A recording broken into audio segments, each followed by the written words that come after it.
Aqui. Boa noite, meus irmãos, meus amigos.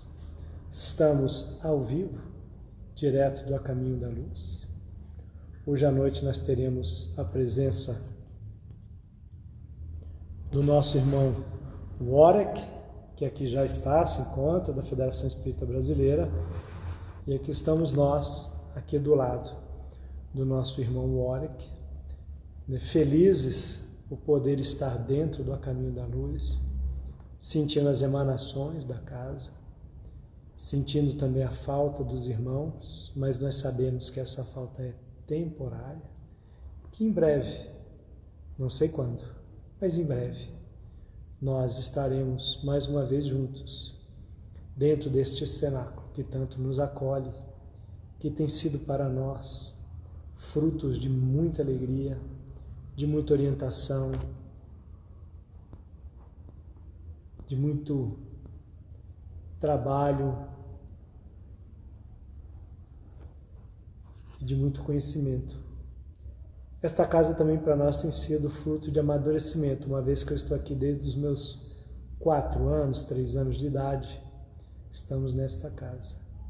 E é com imensa alegria que nós, daqui a pouco, vamos fazer uma leitura, fazer a nossa oração, e aí nós vamos convidar o nosso irmão Warwick, que está aqui, não é fake news, é verdade, né? O nosso irmão Warwick está aqui para fazer a palestra de fundo. E eu queria já de antemão fazer um agradecimento, primeiro pela disposição do irmão em fazer uma palestra. Segundo, por se deslocar da sua casa até aqui o A Caminho da Luz, compreendendo as nossas razões e as nossas solicitações. Então eu só tenho a agradecer ao irmão. Então eu vou fazer uma pequena leitura, fazer a prece e convidar o nosso irmão Warwick para fazer a prece de fundo. Fala em oração. Questão 108, oração. Perseverai em oração, velando nela com ação de graças. Paulo, Colossenses 4:2. Muitos crentes estimariam movimentar a prece qual se mobiliza uma vassoura ou um martelo. Exigem resultados imediatos por desconhecerem qualquer esforço preparatório. Outros perseveram na oração, mantendo-se, todavia, angustiados e espantadiços. Desgastam-se e consomem valiosas energias nas aflições injustificáveis. Enxergam somente a maldade e a treva e nunca se dignam examinar o tenro broto da semente divina ou a possibilidade próxima ou remota do bem. Encarceram-se no lado mau e perdem, por vezes, uma existência inteira sem qualquer propósito de se transferirem para o lado bom. Que probabilidade de êxito se reservará ao necessitado que formula uma solicitação em gritaria, com evidentes sintomas de desequilíbrio? O concessionário sensato, de início, adiará a solução, aguardando prudente que a serenidade volta ao pedinte. A palavra de Paulo é clara nesse sentido. É indispensável persistir na oração, velando nesse trabalho com ação de graças. É forçoso reconhecer que louvar não é apenas pronunciar votos brilhantes. É também alegrar-se em pleno combate pela vitória do bem, agradecendo ao Senhor os motivos de sacrifício e sofrimento, buscando as vantagens que a adversidade e o trabalho nos trouxeram ao Espírito. Peçamos a Jesus o dom da paz e da alegria, mas não nos esqueçamos de glorificar-lhe os sublimes desígnios, toda vez que a sua vontade misericordiosa e justa entra em choque com os nossos propósitos inferiores e estejamos convencidos de que oração intempestiva, constituída de pensamentos desesperados e descabidas exigências, destinam-se ao chão renovador, qual acontece a flor improdutiva que o vento leva.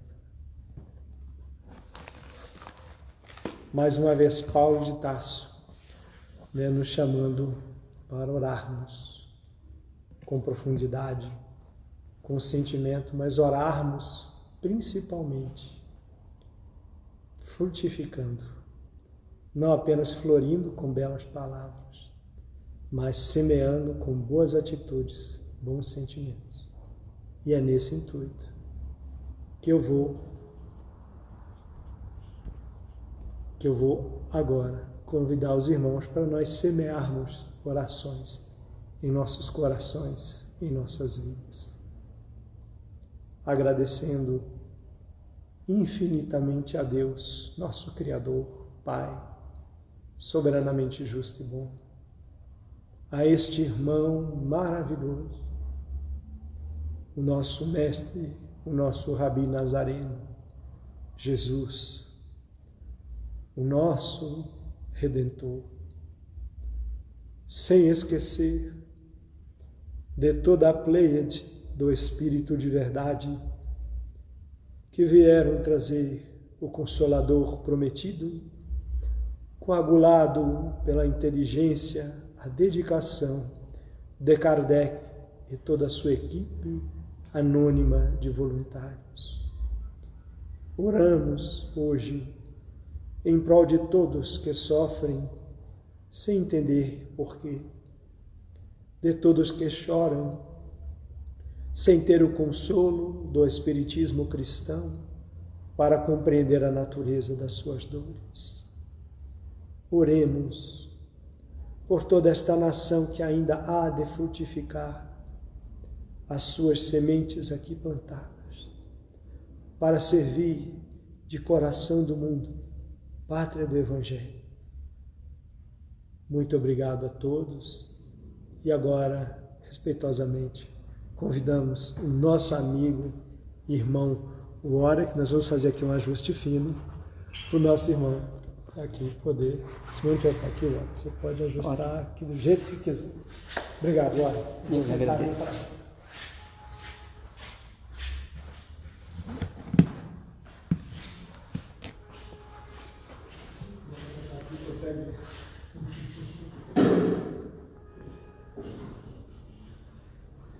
Boa noite a todos. Que Jesus, o amigo incondicional de todas as horas, possa estar conosco nesse instante, como tem estado em todos os momentos da nossa existência. O tema que nos traz hoje a casa, o tema contido no capítulo 6 do Livro dos Espíritos, as relações de além-túmulo, não é? Um tema bastante interessante, porque no capítulo 6, Kardec vem tratar da vida espírita. E ele vem trazer, nesse bojo de questões, as impressões dos espíritos, as suas vivências, a questão da erraticidade, comportamento e, naturalmente, as relações dos espíritos, né? É preciso que nós entendamos inicialmente que nós vivemos num mundo natural e que nós somos espíritos encarnados. E que o mundo espiritual é também um mundo natural. É também um mundo natural como o nosso mundo material. Entretanto, ele tem uma questão diferente. Ele tem uma vibração diferente, uma física diferente. Ele tem um sistema que regula esse mundo diferente do mundo material. A questão ondulatória, as vibrações, como aqui nós temos as ondas eletromagnéticas que movimentam o som, que, por exemplo, movimentam o seu controle remoto, que acende, o que movimenta ou que sensibiliza a célula fotovoltaica para que possa acender uma luz. Enfim, o eletromagnetismo está presente na nossa tecnologia de uma forma muito ampla. A questão da transmissão das ondas através dos processadores, hoje nós estamos falando aqui através de uma tecnologia, né? Um protocolo de comunicação, tecnologia onde se empacota vídeo e voz e chega a qualquer lugar do mundo. Essas relações que nós entendemos inicialmente entre esses dois planos, se nós vivemos em mundo natural,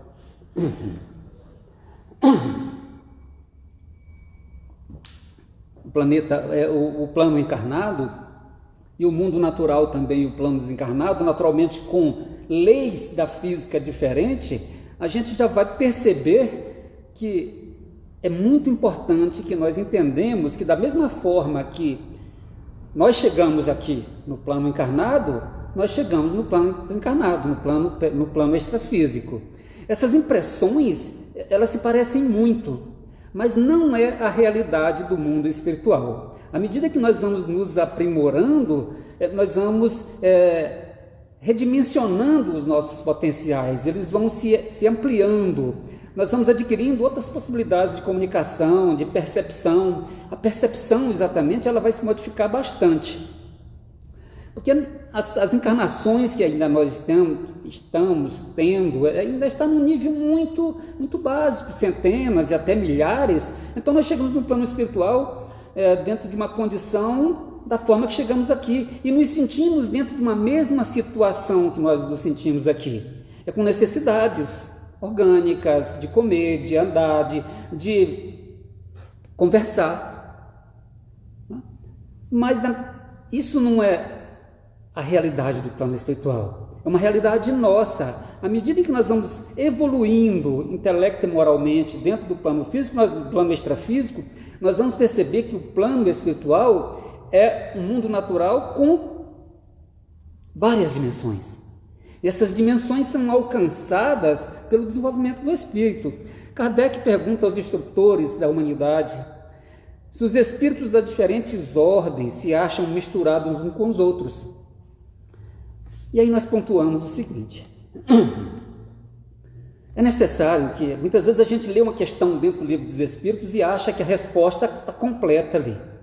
Se você quer estudar Kardec, se quer entender Kardec, é necessário ler tudo. Se você quer conseguir ampliar esse conhecimento acerca do codificador, do que ele trouxe para a gente, da obra que ele nos legou, é necessário que você não se limite apenas ao livro dos Espíritos, mas a toda a obra.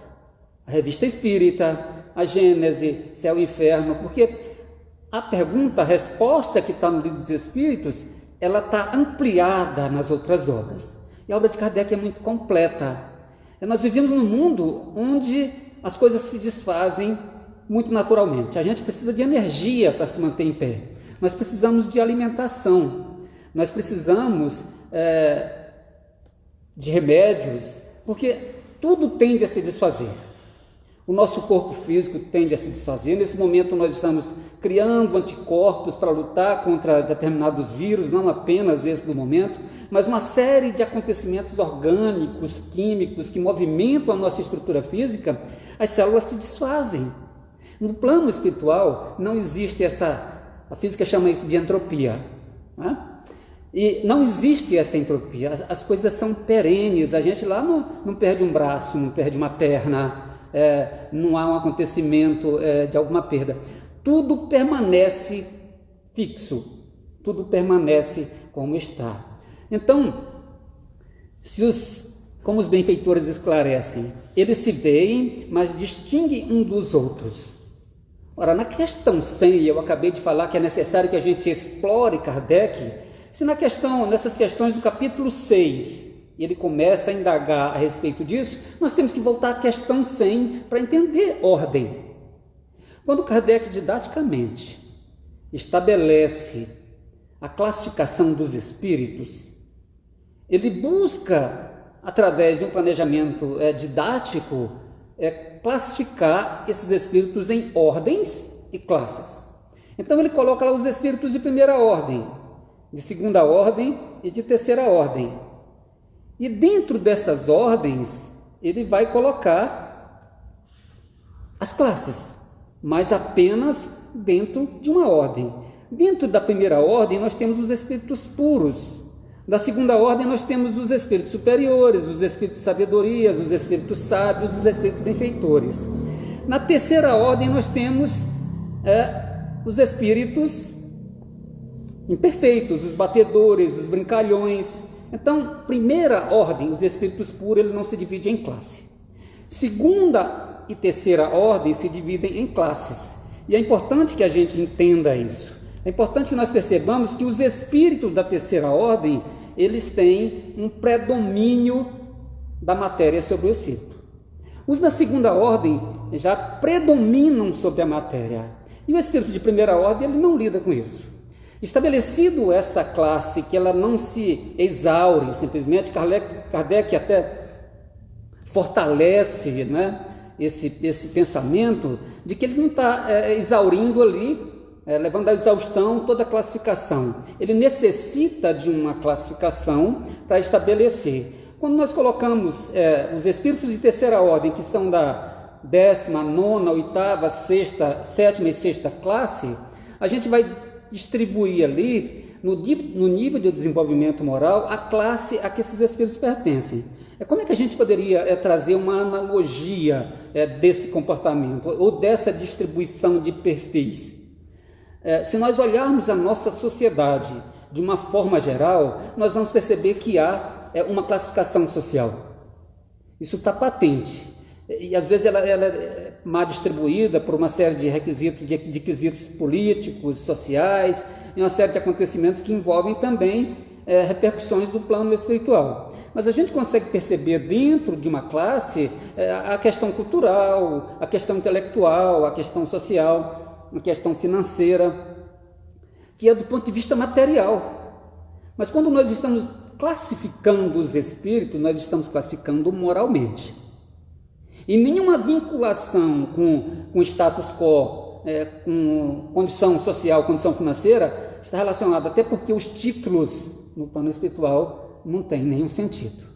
Então, quando Kardec diz que eles se veem, mas se distinguem uns dos outros, evitam-se ou se aproximam conforme a simpatia ou antipatia, que reciprocamente inspiram uns aos outros, ele está colocando que ordens e classes diferentes estão dentro do mesmo plano.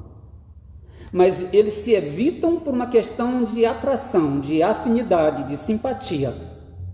Eu posso ter afinidade com a pessoa por uma série de coisas, mas eu vou criar uma questão mais aprofundada do ponto de vista da vibração, na medida em que nós vamos vibrar no padrão, mesmo padrão de vibracional. E isso é importante que nós entendamos. Muitas vezes, quando nós desencarnamos, muitas vezes não, na maioria das vezes naturalmente, quando nós desencarnamos, eu acabei de falar, a gente está preocupado em articular o som. E como diz Kardec na questão 282, até trouxe aqui para a gente se reportar essa questão, Kardec pergunta como os espíritos se comunicam no mundo dos espíritos. De que forma os espíritos se comunicam entre si? E aí eu acabei de dizer para vocês uma série de acontecimentos que ocorrem dentro do plano espiritual, que são diferentes daqui. Aqui no momento em que eu estou falando, o que impele, o que impulsiona a minha comunicação, a articulação, são ondas de ar. Então ela é limitada. A minha voz tem um alcance limitado aqui se ele não tiver nenhum aparelho de amplificação. Então, a distância ali, eu consigo falar para eu ser entendido. Se a pessoa estiver 4, 5, 6 metros de distância, 10, 20, eu tenho que gritar. Com a condição, por exemplo, o meu pensamento, ele está dentro de mim, na minha cabeça, e eu expresso esse pensamento através da articulação vocal. Para que eu possa exprimir meu pensamento, por exemplo, de uma outra forma, através de uma tecnologia, como estamos fazendo agora, o meu pensamento vai muito mais longe. Ele vai até por todo o planeta, qualquer país, tendo a condição da tecnologia, a internet, enfim, esse vai chegar longe. São ondas eletromagnéticas que se propagam no espaço através de recursos. Muitas vezes nós confundimos que onda eletromagnética é um recurso da física, desenvolvido no estudo da tecnologia, com os nossos pensamentos. Eles são semelhantes, o pensamento do espírito ele é semelhante às ondas magnéticas, mas não são ondas eletromagnéticas. É a matéria do espírito. Nós temos um corpo diferente. Nós temos um corpo perispiritual. A vibração que o espírito transmite, ela se assemelha a ondas eletromagnéticas, mas não são a mesma coisa. E no plano espiritual, às vezes o espírito numa condição, aí nós entramos com a classe e as ordens. Um espírito da terceira ordem, da 10ª classe, ele ainda necessita vocalizar o seu pensamento.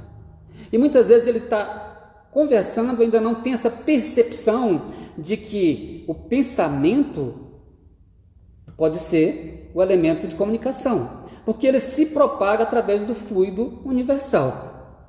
E dessa forma é que nós vamos nos comunicar. Mas na medida em que o espírito vai adquirindo maiores conhecimentos, vai ampliando as suas possibilidades dentro do plano espiritual, ele vai adquirindo essas técnicas.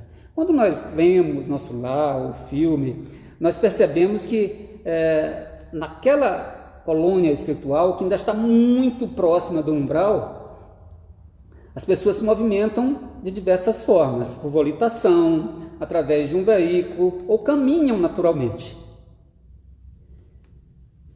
Enquanto outros já se movimentam de uma outra forma. Como, por exemplo, você vê o acontecimento entre André Luiz e a sua mãe, ela está no plano espiritual, mas uma outra dimensão. É isso que eu me referi há pouco. O plano espiritual é um mundo natural, mas com outras dimensões, com várias dimensões. É multidimensional. E dentro dessas dimensões vão se classificando ali os espíritos pelas classes, pelas ordens. Tanto que ele tem dificuldade de comunicar-se. Quando o espírito alcança esse desenvolvimento moral, esse desenvolvimento intelectual, em que ele começa a dominar os processos da alma, ele se comunica a qualquer distância. E não se comunica apenas com uma pessoa só, com um espírito só, se comunica com vários. Então, essa propagação do pensamento do espírito pelo fluido cósmico universal, ela vai se espraiando. E a sua vontade é que define quem são os pontos da sua comunicação, a outra ponta. A partir desse processo, a comunicação começa a ocorrer. Deixa eu trazer aqui o Livro dos Espíritos para a gente fazer algumas questões. É rapidinho?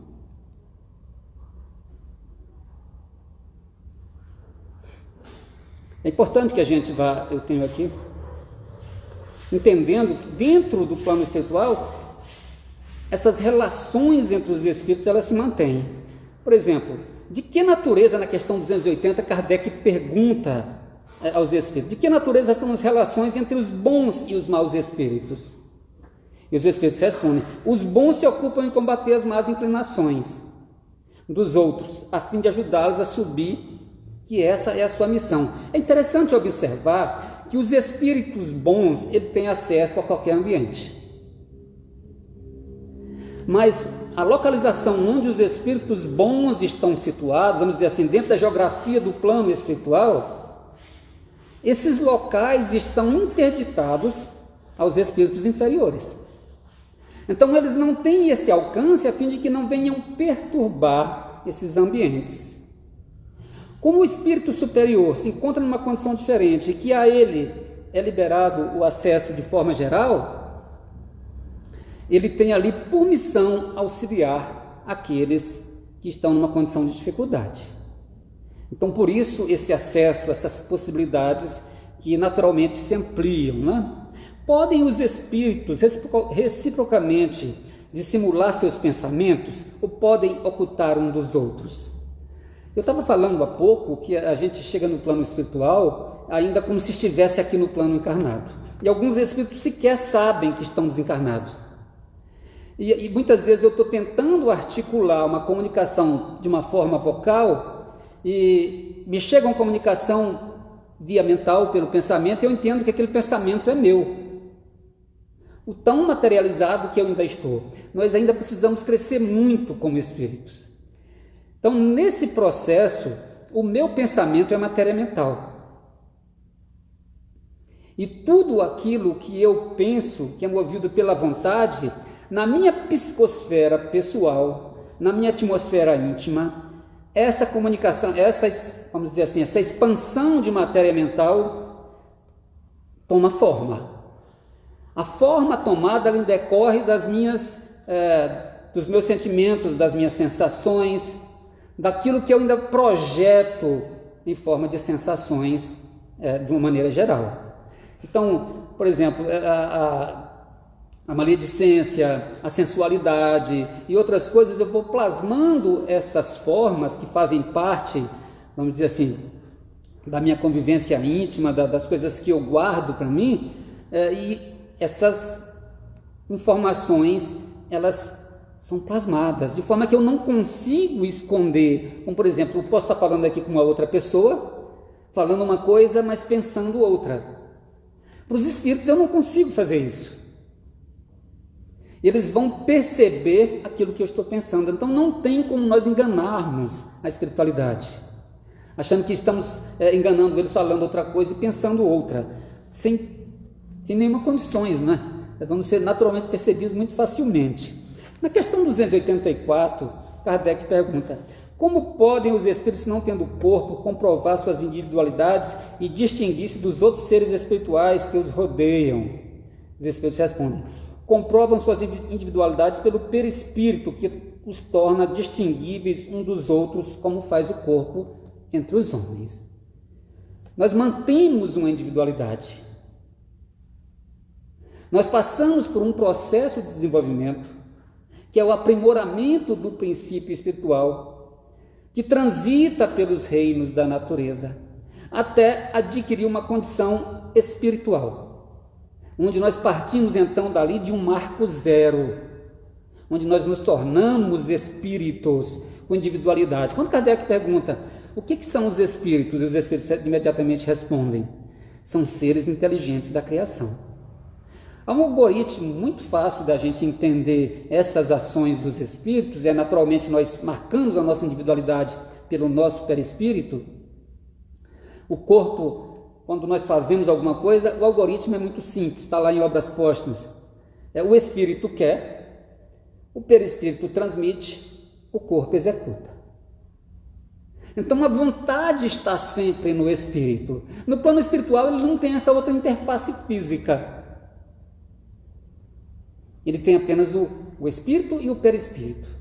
E as suas manifestações, elas são mais amplas, elas não são constrangidas por uma organização física. As impressões, muitas vezes nós nos limitamos aos 5 sentidos. Algumas pessoas, naturalmente os médiuns, têm uma condição a mais, mas em regra nós somos limitados aos 5 sentidos. Fora do corpo físico, no plano espiritual, essas limitações não existem. Elas são ampliadas. A alma não necessita se limitar-se apenas a esses sentidos.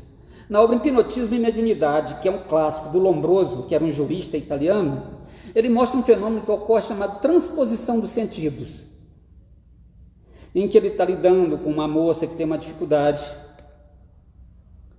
né?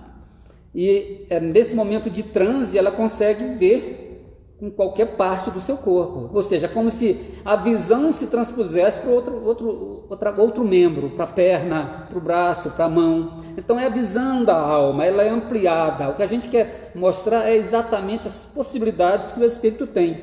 Mas se nós estamos falando do ponto de vista estrutural do espírito, como ele se situa, a forma como ele se comunica, quais são as suas impressões que ele tem do plano espiritual, é necessário também que nós falemos das relações. E, naturalmente, uma questão muito fundamental é a questão familiar. E ninguém melhor do que Kardec vem tratar essa questão da família. Do ponto de vista sociológico, da sociologia, nós temos uma conceituação lá de família como célula social. Do ponto de vista jurídico, nós temos uma conceituação de família à luz do direito. Do ponto de vista das religiões tradicionais, existe uma ruptura do casamento ou da família, aquele que tem um comportamento equivocado ou que desagradou a Deus, ele é remetido ao inferno ou uma condição inferior, onde ali romperia as relações espirituais, romperiam as relações familiares, melhor dizendo, não é? Porque se eu sou enviado ao inferno, o inferno naturalmente é uma pena eterna, e dali eu não sairia mais, e havia então uma ruptura desses laços familiares. Kardec e o Espiritismo naturalmente vem nos ensinar que os laços familiares não se desfazem com a morte, eles até se estreitam, muito ao contrário, não é? Mas como que isso acontece, Mota? É preciso que a gente parta do início, da formação do nosso mundo primitivo, onde ali os primeiros espíritos se reuniam em núcleos meramente consanguíneos. Esses núcleos meramente consanguíneos, esses clãs, melhor dizendo, eles iam se reproduzindo e gerando outros clãs, que iam povoando o planeta. E no momento do desencarne, cada espírito desses clãs, cada um ia para o seu lado. Com o processo de reencarnação, com o desenvolvimento das leis do amor, com o processo de afinidade e sintonia, nós estamos criando núcleos espirituais através do amor. E esses núcleos vão se aproximando, gerando relações de confiança, através da generosidade, da vivência, da repetição desses retornos, gerando as famílias, esses núcleos espirituais. Essas são as famílias espirituais. Mas é importante nós observarmos que ninguém sai de uma família meramente consanguínea para um salto para uma família espiritual. Então nós entendemos que ali existe uma plataforma que medeia essas duas relações, esses dois planos. É uma família mista, onde nós recebemos esses espíritos que fazem parte, ou por uma recomendação da espiritualidade, ou por um pedido do próprio espírito, para que ele tenha uma família, para que tenha alguém que lhe conduza. São colocados esses espíritos nas nossas famílias, ou por problemas reencarnatórios, em que nós temos ajustes a fazer. O fato é que, quando nós desencarnamos, esses núcleos familiares, que são famílias espirituais, se reencontram. E nós nos reencontramos e vamos em busca dos nossos afetos. E essas relações são mantidas por espíritos que estão dentro de uma mesma classe, dentro de uma mesma ordem, ali especialmente, agora falando da gente que já tem um pouco mais de conhecimento, ali dentro da segunda ordem, tentando aprender. Às vezes nós nos flutuamos ainda com elementos da terceira ordem, né? Às vezes dos nossos comportamentos, mas nós já estamos em busca disso. O espírita tem que ter essa convicção de que ele está seguindo aquilo que recomenda Kardec. Se reconhecerá o verdadeiro espírita pelo esforço que ele faz em modificar-se. Mas eu erro tanto, cometo tantos erros. Mas você está seguindo esse processo de tentar modificar-se? Sim. Então você está seguindo a recomendação de Kardec. Então nós estamos procurando a evolução. Nós estamos já com um sensor interno fazendo crítica aos nossos comportamentos, às nossas atitudes. Nós já sopesamos os nossos pensamentos, nós já conseguimos fazer censura a muita coisa, nós já temos condições de pedir perdão. Então isso é uma melhora. Isso já é uma evolução. Nós não estamos mais naquela fase de batedores, de espíritos zombeteiros, embora esses ainda convivam conosco. Quando nós desencarnamos, então, que buscamos esses núcleos familiares, nós nos encontramos. Como na questão 285, Kardec vem indagar: os espíritos se reconhecem por ter coabitado na Terra? O filho reconhece o pai? O amigo reconhece o seu amigo?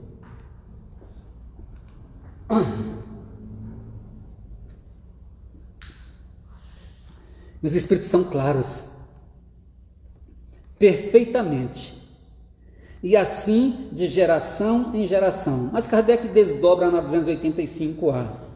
Como é que se conhecem na Terra e se reconhecem no mundo dos espíritos? De que forma eles vão se reconhecer? Vemos a nossa vida pretérita e lemos nela como em um livro. Vendo a dos nossos amigos, dos nossos inimigos, aí vemos a passagem deles da vida corporal a outra. Mas ainda há pouco eu falei que nem toda resposta está aqui dentro dessa única questão. é necessário que nós ampliemos a busca dentro do estudo das obras de Kardec. Porque ele está colocando aqui uma condição em que as minhas percepções espirituais já estão ampliadas. Mas a maioria de nós ainda não temos essas percepções de leituras das nossas vidas passadas de forma imediata. Eu digo isso baseado naquilo que está contido em nosso lar, de que em um determinado momento da obra, que eu não me recordo nesse momento do capítulo, quando se faz uma regressão às vidas passadas, os orientadores de nosso lar limitam essa volta ao passado em até 200 anos. No processo de recuperação, de reestruturação do espírito, ele tem que ser conduzido de maneira muito tranquila, para que ele vá recuperando essas lembranças sem que possa haver um choque, sem que ele se desequilibre, para que ele se mantenha sereno dentro das suas buscas, dentro do seu reencontro. Esse é um crescimento interno, em que as nossas percepções, então, elas vão ampliando-se. E a gente percebe esse crescimento do espírito, por exemplo, como André Luiz, a condição em que ele chega, e já para o final das últimas obras da coleção Nosso Lar, a condição espiritual em que ele se encontra. O processo de crescimento, o domínio de muitas técnicas, a capacidade de leitura, a emissão e percepção de pensamentos, a visão diferenciada, a capacidade de volitação, a capacidade de andar entre os espíritos inferiores e ali não ser percebido, ou seja, um processo de eterização das suas forças espirituais. Por isso que nós colocamos a escala espírita como elemento fundamental dentro desse processo. Os espíritos se comunicam pelo pensamento? Aí a resposta seria, isso depende. Depende da condição que ele está. Eu reconheço imediatamente o meu pai? Depende. Depende da condição que eu desencarnei. A condição espiritual, moral que eu ainda estou. A condição de dificuldade de elementos cristalizados que eu ainda tenho. De violência, de maus pensamentos, de uma série de coisas. Essas coisas começaram a turvassem as minhas percepções. É interessante, a gente assim, às vezes quer conhecer um pouco de Kardec e nós temos que nos prender nele realmente, mas se a gente quiser estudar Kardec, é necessário que a gente amplie essas possibilidades. Então, aqui eu diria também que depende da condição que você desencarna. Porque muitas vezes nos grupos mediúnicos nós vemos espíritos que chegam e para reconhecer alguém eles demoram um certo tempo. Quando o processo de desobsessão, ou às vezes do diálogo, para acalmar, para acolher aquele espírito, a gente pergunta, você reconhece essa pessoa que está aqui? E ele demora um tempo para identificar, para que as suas percepções possam ir se ampliando lentamente. Com o auxílio dos irmãos maiores, isso vai acontecendo. Deixando seus despojos mortais, na questão 286, deixando seus despojos mortais, a alma vê imediatamente os parentes e amigos que a precederam no mundo dos espíritos? Imediatamente, ainda que não é o termo, não é? Os próprios espíritos falam, não é o termo próprio, como já dissemos, é necessário algum tempo para que ele reconheça a si mesma e a lige. Olha que resposta que vem confirmar aqui a nossa condição. E alige o véu material. Porque nós ainda estamos presos. Quando Frederico Figner, o irmão Jacó, chega no plano espiritual, ele tinha um cargo no movimento espírita brasileiro. Ele tinha uma importância dentro do movimento espírita brasileiro. E o espírito pergunta para ele, mas cadê a sua luz? Onde está a sua luz? O processo ainda de liberação, que nós ficamos presos às vezes aos despojos, em algumas condições de desencarne, como dos suicidas, por exemplo, é que ainda nós ficamos presos às lembranças dos nossos bens materiais, dos nossos familiares, dos bens materiais que nos cercavam de forma geral, dos interesses materiais, ainda nos mantém com a visão limitada. Na medida que nós vamos ampliando a nossa condição moral, que nós vamos adquirindo méritos, nós vamos alcançando uma expansão das nossas possibilidades. As nossas percepções, elas se ampliam. Como é que eu aprendo a utilizar um computador? A trabalhar com determinado conhecimento científico, com determinado conhecimento técnico? Através de um processo cultural em que eu procuro me capacitar. E nesse processo de capacitação eu passo por uma série de processos de desenvolvimento da minha capacidade intelectual e de alcance das minhas possibilidades técnicas. Isso é natural, ou através de uma faculdade, de um curso, de uma formação, de uma especialização. Isso vai me capacitando, né? E aí eu adquiro possibilidades aí de manipular tecnologia, saúde, uma série de variáveis aí da nossa formação material. No plano espiritual não é diferente, gente. Nós não chegamos no plano espiritual e entramos numa salinha e está tudo pronto. Está tudo ali perfeitinho. Aí Jesus está esperando num gabinete, nos atende, conversa com a gente. O Bezerra ou um outro espírito de escola está nos esperando. Não. Os nossos processos são de capacitação. Nós precisamos nos alejar, nós precisamos nos libertar desse véu material. E na medida que o espírito vai alcançando o desenvolvimento dentro das ordens, na segunda ordem, espírito de sabedoria, espírito sábio, em que ele já predomina, já tem o predomínio, o domínio da matéria, ele vai alcançando condições diferentes. O espírito de primeira ordem, que é o espírito já numa condição bem superior, ele já não tem esses desencontros. A gente percebe isso quando o Leon Denis vem nos ensinar acerca das nossas vibrações e a mediunidade também, dentro de várias obras, que nós vibramos, por exemplo, numa frequência, nós aqui espíritos encarnados, vamos supor, hipoteticamente, numa frequência de 1500 Hz por segundo. Um espírito desencarnado ele vai vibrar uma frequência mais alta. Um espírito ainda materializado, com muitos pensamentos equivocados, ainda dentro de uma condição moral ainda inferior, ele vai ter uma vibração próxima disso. Mas um espírito da condição de Bezerra de Menezes ou um outro, ele tem uma vibração por segundo em hertz muito mais ampla. E a gente há uma incompatibilidade de aproximação com o nosso campo vibracional, de forma que é necessário que os espíritos nos auxiliem ampliando essas possibilidades vibracionais nossas, ou que o espírito que quer se comunicar conosco reduza as suas possibilidades, a fim de que ele possa fazer essa interpenetração perispirítica, a fim de que ele alcance o mesmo campo vibracional meu, para que ele possa se comunicar. Por esse exemplo simples, a gente já percebe como esse processo é evolutivo dos espíritos. Como seria a vibração de Jesus, não é? A que ponto? A ponto de nos cegar. Senhor, o que queres que eu faça? Quando Saulo se depara com a luz, com Jesus, na sua vibração ampla, a ponto de cegá-lo. São essas possibilidades que nós vamos percebendo aqui no capítulo 6 do Livro dos Espíritos, da vida espírita, que Kardec explora magistralmente, mas nós temos que pegar essas informações e auxiliar o nosso conhecimento, cotejar essas informações com as outras obras de Kardec, com as obras auxiliares, com os clássicos, as obras complementares, a fim de que a gente possa então, especialmente a Revista Espírita, onde Kardec fazia os seus ensaios,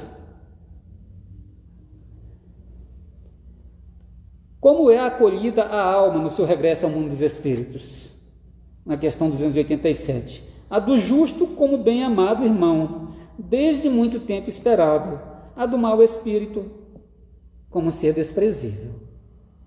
Se nós nos situamos ainda na condição de mal ou de bom, a recepção que nós vamos ter no plano espiritual, ela vem definir essa condição das nossas relações espirituais. Porque as relações espirituais, elas se dão por simpatia e antipatias.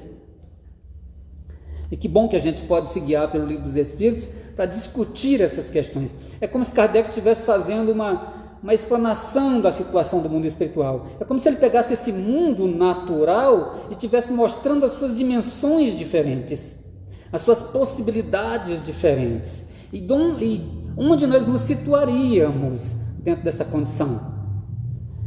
Que sentimento desperta nos espíritos impuros a chegada entre eles de outro espírito mau? Como é que nós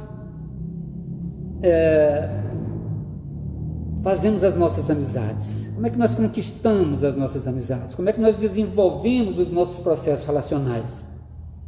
Por gostos e interesses. Interesses comuns naquilo que eu comungo, daquilo que eu gosto, daquilo que eu participo. E por gostos também. Então eu me reúno com pessoas, em regra, que gostam das mesmas coisas que eu, que têm os mesmos vícios, as mesmas dificuldades. Eu vou buscar os semelhantes se parecem, não é isso?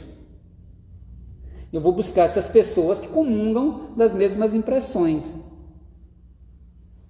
Do ponto de vista espiritual, essa simpatia ou antipatia, ela também se dá por um padrão moral. E esse padrão moral é imediatamente reconhecido por um processo vibracional, que ele é emitido, e o que nós emitimos de vibrações, elas são percebidas e captadas. Está dentro do processo mediúnico. Quando se aproxima um espírito de nós, em que o campo mental dele está trazendo impressões, o nosso campo mental capta essas impressões, elas são traduzidas pelo nosso psiquismo e elas dão a sensação daquilo que o espírito está sentindo. Esse processo ele vem demonstrar que essa interpenetração de campos mentais que ainda nós fazemos no campo mediúnico com alguma dificuldade, no processo, dentro do campo espiritual, libertos da matéria, essa coisa é muito transparente, ela é imediatamente reconhecida. Esses processos são protocolos, vamos dizer assim, tecnológicos, que se encontram muito facilmente. E as sensações são imediatamente reconhecidas.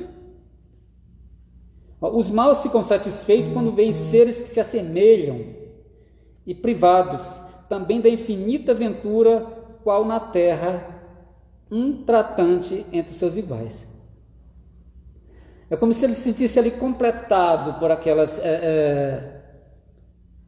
amizades, por aquelas impressões, por aquelas vibrações. Então eles se locupletam com a vibração um do outro. Eles vão convivendo dentro desse processo. É um processo de viciação da condição moral em que ainda estão. Nossos parentes e amigos costumam vir-nos ao encontro quando deixamos a Terra. A nossa preocupação é essa, né? Se nós estamos falando de relação no mundo dos espíritos, né? A nossa preocupação é: será que eu vou encontrar fulano, meu pai, meu irmão, minha mãe, aquele que já desencarnou? Sim, os espíritos vêm ao encontro da alma a quem são afeiçoados. Quando eu tratei da questão familiar, em que eu coloquei lá as famílias meramente consanguíneas, que eram formadas a partir dos clãs primitivos, a evolução para um processo de uma família mista, que já é uma estruturação para um aspecto afetivo de um núcleo espiritual, e um núcleo espiritual totalmente puro, são esses processos. Naturalmente, a afinidade que nós vamos desenvolvendo através todos nós nascemos com um potencial para o amor. Pegando do ponto de vista material agora para tentar explicar isso um pouco melhor. Mas potencial para o amor não significa que o amor vai ser desenvolvido. Para que nós a gente possa desenvolver o amor entre nossos filhos e nós, existe um processo de confiança. E essa confiança passa por um processo de generosidade, de cuidado, de carinho, de aproximação, de diálogo, de estar perto, enfim, de participação. A gente percebe que às vezes tem família que os filhos são distantes do pai porque não há essa confiança desenvolvida, porque não houve uma aproximação, não houve um processo de cuidado, não houve um processo de acolhimento, não houve um processo de pertencimento. E há aquela distância. Ali existe uma relação meramente genética. Quando nós nos aproximamos, que vamos desenvolvendo isso, esses laços afetivos, eles encontram repercussão no mundo espiritual. E imediatamente, no momento que eles sabem que nós vamos desencarnar, a aproximação já se inicia. Eles já nos aguardam. Se tem condições ou méritos para auxiliar, já auxiliam. Mas já estão ali conosco num processo de recepção, de acolhimento, de cuidados. Tudo depende da escala em que nós estamos. Tudo depende da condição espiritual que nós estamos. Ora, Mota, se você está pontuando tanto essa questão da escala espírita para entender esse processo das relações espirituais, o que eu estou propondo é que a gente busque sempre esse desenvolvimento. Em que nós nos situemos, ou que busquemos encontrar na escala espírita a condição moral que nós estamos. Se nós conseguimos identificar um indicador de comportamento moral, significa que nós temos como nós pautarmos as nossas ações. E esse processo tem que ser feito.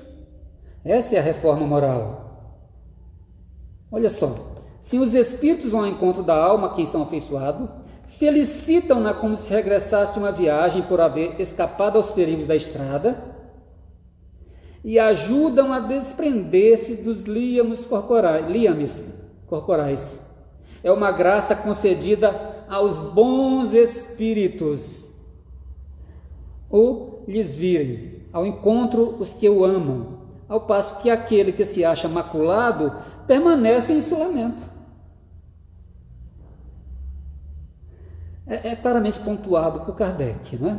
A gente não precisa elucubrar grandes dissertações para entender essa questão moral. Em cada questão que nós lemos aqui do Livro dos Espíritos, ele coloca essas condições. Então, o depende está presente. Nossos amigos espirituais, os nossos parentes que nos visitar, depende. Mas o que diz Kardec na questão 289? Ele diz isso, mas ele coloca uma condição. Os espíritos bons. É como aquela passagem de Constantino no Evangelho, onde se vende dentro do movimento espírita. Os espíritas são os trabalhadores da última hora. Eu costumo questionar isso. Porque lá está escrito: bons espíritas, vírgula, sois todos trabalhadores da última hora. E a gente esquece a vírgula. Ela está definindo uma condição. Bons espíritas, vírgula, sois todos trabalhadores da última hora. Então, os bons espíritas são os trabalhadores da última hora. Aqueles que ainda estão tateando têm que alcançar essa condição. É como esse elemento aqui da questão 289. Os parentes e amigos sempre se reúnem depois da morte. As relações espirituais depende. Aí Kardec já escreve, né? Enquanto até então a gente estava colocando o condicional. Aqui já não tem mais o condicional. Aqui já é a afirmação de Kardec. Depende isso da elevação deles, do caminho que seguem procurando progredir. Se um está mais adiantado e caminha mais depressa que o outro, não podem os dois conservar-se juntos. Ver-se-ão de tempos em tempos, mas não estarão reunidos para sempre, senão quando puderem caminhar lado a lado e quando se houverem igualado à perfeição. Acresce que a privação de ver os parentes e amigos é às vezes uma punição. A gente lembra de uma obra chamada Renúncia, uma obra lindíssima, que trata de dois personagens, Pólux e Alcione. Alcione já alcançou uma elevação moral diferenciada, ela já se encontra inclusive no outro orbe, mas o amor, o afeto, a afinidade, a sintonia com aquele espírito querido permanece. Os laços afetivos, eles não se rompem. E ela propunha, então, aos seus orientadores o desejo de reencarnar na Terra, para que reencontrasse o companheiro de outras épocas e que ali propusesse um processo de resgate. E os orientadores questionam: mas você tem certeza disso? Esse é o amor renúncia, não é? É o amor renúncia. Você tem certeza de que você quer realmente voltar a uma condição de dificuldade, onde a condição material poderia ser um convite a um erro e atrasar todo o seu processo evolutivo, ou pelo menos estagnar? Ela fala: sim, tenho certeza. E ela reencarna. E aí a gente não vai fazer spoiler da história, né? Quem não leu ainda quer ler o livro, vai ter aí um elemento a mais. Mas ela vai em busca de um resgate moral, através do auxílio, renunciando às suas condições. É como essa questão aqui da 290, né? Muitas vezes uma punição, nós ficamos afastados dos nossos entes queridos. Então, dentro dessas relações espirituais, nós temos esses recortes, essas diferenças, esses vieses, esses cenários que estão relacionados ao nosso desenvolvimento moral, à nossa condição espiritual. Se as relações de simpatias entre espíritos se dão, né? Além por fato da semelhança ou por uma série de outros quesitos, nós vamos buscando aprimorar isso. E o objetivo do Livro dos Espíritos, no capítulo 6 da Vida Espírita, que balizou aqui o nosso bate-papo, é sempre bom uma análise, uma leitura, uma revisitação dessas questões, para que a gente possa reestruturar as nossas ações.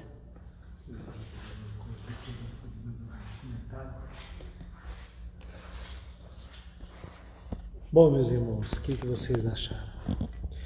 Eu tenho a grata satisfação de escutar e sentir as vibrações dos nossos amigos. Agradeço mais uma vez ao Warwick por ter vindo aqui, né, dentro da nossa casa, que nós tantos amamos, em uma casa 100% Kardec, uma casa federativa, uma casa que busca a pureza dos ensinamentos como Kardec assim as deixou. E é muito grato a gente estudar Kardec, ler Kardec, ouvir Kardec, comentar Kardec, como nos chama o nosso irmão Emmanuel. Depois eu trago essa mensagem, uma mensagem dizendo ali, eu me esqueci agora o livro, mas tem uma mensagem.